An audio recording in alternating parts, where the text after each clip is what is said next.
আসসালামু আলাইকুম ওয়া রাহমাতুল্লাহি ওয়া বারাকাতুহু। সম্মানিত প্রিয় বন্ধুগণ, আজকে খুবই অত্যন্ত গুরুত্বপূর্ণ একটি বিষয় নিয়ে উপস্থিত হইলাম। বিষয়টি হচ্ছে, যে সকল ভাইয়েরা বহুদিন যাবৎ আপনি হাত ব্যবহার করছেন, ব্যবহার করার কারণে একদম নিস্তেজ হয়ে গেছেন, একদম দুর্বল হয়ে গেছেন, অথবা আপনি বহুদিন যাবৎ প্রিয় মানুষটিকে সময় দিতে পারতেছেন না, অথবা আপনি লজ্জায় হতাশায় কারো কাছে বলতে পারতেছেন না। বয়স বেশি হয়ে গেছে, 50, 60, 70 বছর হয়ে গেছে, আপনি হতাশায় দুশ্চিন্তায় জীবন উপভোগ করতেছেন।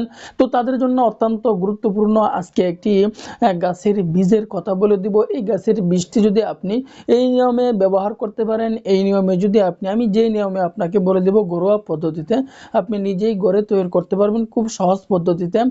কোন গাছের বীজ, এই গাছটি আমরা পাবো কোথায়, কিভাবে ব্যবহার করব, কতদিন পর্যন্ত ব্যবহার করব, এই নিয়ে বিস্তারিত আলোচনা করব ইনশাআল্লাহ। শুরু থেকে শেষ পর্যন্ত ভিডিওটি দেখতে থাকুন, অযথা সময় নষ্ট না করে ভালো কিছু দেখুন, জীবন পরিবর্তন হয়ে যাবে ইনশাআল্লাহ। যে সকল ভাইয়েরা বলে গাছের কোনো ক্ষমতা নাই, আমি বলবো তাদের কোনো ঈমান নাই। যে গাছগাছালি ছাড়া কিন্তু মানুষ কখনোই বেঁচে থাকতে পারবে না। ডাক্তার বলেন, কবিরাজ বলেন, সকলেই কিন্তু এই গাছগাছরা থেকে তারা ওষুধ তৈরি করে। তো যে গাছগাছালির মধ্যে আল্লাহ তাআলা এত পাওয়ার দিয়েছেন, এত ক্ষমতা দিয়েছেন, সঠিক নিয়মে যদি, সঠিক পদ্ধতিতে যদি আমরা এভাবে ব্যবহার করতে পারি, তাহলে ইনশাআল্লাহ 100% আল্লাহ তাআলার উপর ইয়াকিন রেখে, বিশ্বাস রেখে বলতেছি, আপনার উপকার হবে এবং আপনি অন্য মানুষকে এটি ব্যবহার করার জন্য উৎসাহিত করবেন। আমাদেরকে আল্লাহ তাআলার উপর ইয়াকিন রেখে, বিশ্বাস রেখে আমল করতে হবে। রোগ যেহেতু আমার, রিস্ক কিন্তু আমাকে নিতে হবে, আমল আমাকেই করতে হবে। কে কি বলল সেদিকে আমাদেরকে কর্ণপাত করলে হবে না। তো আজকের গাছের সাথে আমরা পরিচিত হয়ে যাই। এই গাছটির নাম কি, এই গাছটি আমরা পাবো কোথায়, এই গাছটি কি কি কাজ করবে, এই নিয়ে বিস্তারিত আলোচনা করব। কতদিন পর্যন্ত সেবন করতে হবে। তো আমি সাথে আছি মাওলানা সানাউল্লাহ। তো সম্মানিত প্রিয় বন্ধুগণ, এই গাছটির নাম হচ্ছে, অনেকে আগ্রা গাছও বলে থাকে, অনেকে এই গাছটিকে হাগরা গাছও বলে থাকে।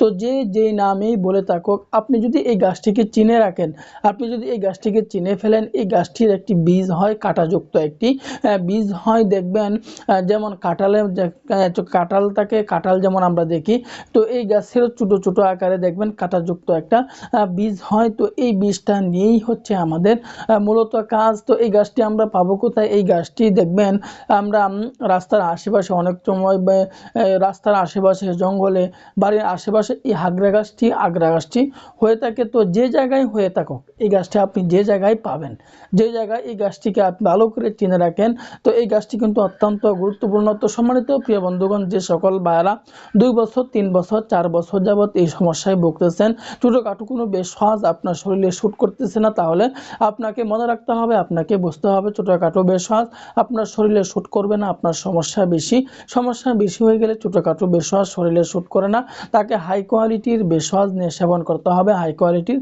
প্রোডাক্ট নিয়ে সেবন করতে হবে। এখন বলতে পারেন যে হাই কোয়ালিটির বেশওয়াজ আমরা পাবো কোথায়? হাই কোয়ালিটির বেশওয়াজ যদি আপনি নিতে চান, তাহলে আমাদের সাথে যোগাযোগ করবেন, আপনাকে হাই কোয়ালিটির বেশওয়াজের ব্যবস্থা আমরা করে দেব ইনশাআল্লাহ।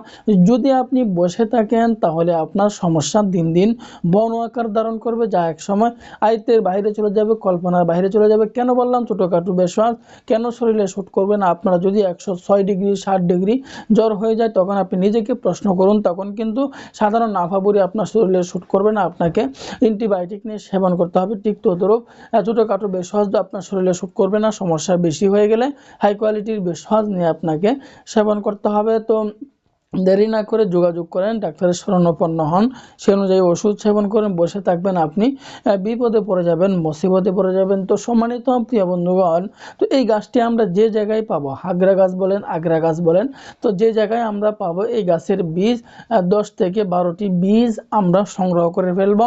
যখন আমরা এই গাছের 10 থেকে 12টি বীজ আমরা সংগ্রহ করে ফেলবো, সংগ্রহ করার পরে এই বীজগুলোকে আমরা বাদন যন্ত্রের মাধ্যমে, কোনো কিছুর মাধ্যমে আমরা এগুলো থেকে আমি তেল বের করে নিব। তো তেল বের করার আরেকটা সিস্টেম হচ্ছে, এই হাগরা গাছটি আমরা বীজগুলো আমরা শুকিয়ে নেব। বীজগুলো যখন আমরা শুকিয়ে নিব, রোদ্রে যখন শুকায় নিব, শুকায় নেওয়ার পরে আমরা লড়াই অথবা অন্য কোনো কিছুর মাধ্যমে এই বীজগুলোকে হালকা আগুন দিয়ে আমরা জাল দিতে থাকবো। জাল দিতে দিতে দেখবেন এক প্রকারের তৈলাক্ত বের হচ্ছে। তো যখন এই তৈলাক্তটা বের হবে, যখন তেলটা বের হবে, অথবা অন্য কোনো কিছুর মাধ্যমে এই আগ্রা গাছের বীজ নিজে আপনি তৈলাক্তটা বের করে নেবেন, জেলটা বের করে নেবেন। যখন আপনি তৈলাক্ত জেল বের করে নেবেন, বের করার পরে এটা আপনি কিভাবে ব্যবহার করবেন, ব্যবহার করার নিয়মটি আমি বলে দিচ্ছি। তো আবারও বলতেছি, রোগ নিয়ে হেলা করবেন, বিপদে পড়বেন, রোগ কিন্তু আস্তে আস্তে বড় আকার ধারণ করবে, যা এক সময় আয়ত্তের বাইরে চলে যাবে। পরবর্তীতে লাখ টাকা খরচ করেও কিন্তু আপনি সমাধান পাবেন না। ওই জন্য বলতেছি, বসে না থেকে চিকিৎসা নেন। চিকিৎসা নেওয়াও কিন্তু সুন্নত, চিকিৎসা গ্রহণ করাও সুন্নত। সঠিক সময়ে সঠিক চিকিৎসা নেওয়াই হচ্ছে বুদ্ধিমানের কাজ। যখন এই হাগরা গাছের বীজ থেকে আমি তেল বের করে নেব, বের করার পরে এটা আমরা কিভাবে ব্যবহার করব, ব্যবহার করার নিয়মটি হচ্ছে, আমি প্রতিদিন রাতের বেলায় এবং সকাল বেলায় ঘুম থেকে উঠে আমরা গোড়া থেকে আগার দিকে আমাদেরকে মেসেজ করতে হবে, মালিশ করতে হবে। তো এইভাবে আমরা 5 থেকে 6 মিনিট পর্যন্ত আমরা এভাবে মালিশ করব। 5 থেকে 6 মিনিট পর্যন্ত আমাদেরকে মালিশ করতে হবে। একটানা 5 থেকে 6 মিনিট পর্যন্ত আমরা এভাবে মালিশ করতেই থাকবো 5 থেকে 6 মিনিট পর্যন্ত আমাদেরকে মেসেজ করতে হবে। তো এভাবে যদি আমি 15 থেকে 20 দিন পর্যন্ত এটি ব্যবহার করতে পারি, তাহলে ইনশাআল্লাহ আপনার ভিতরে পরিবর্তন চলে আসবে।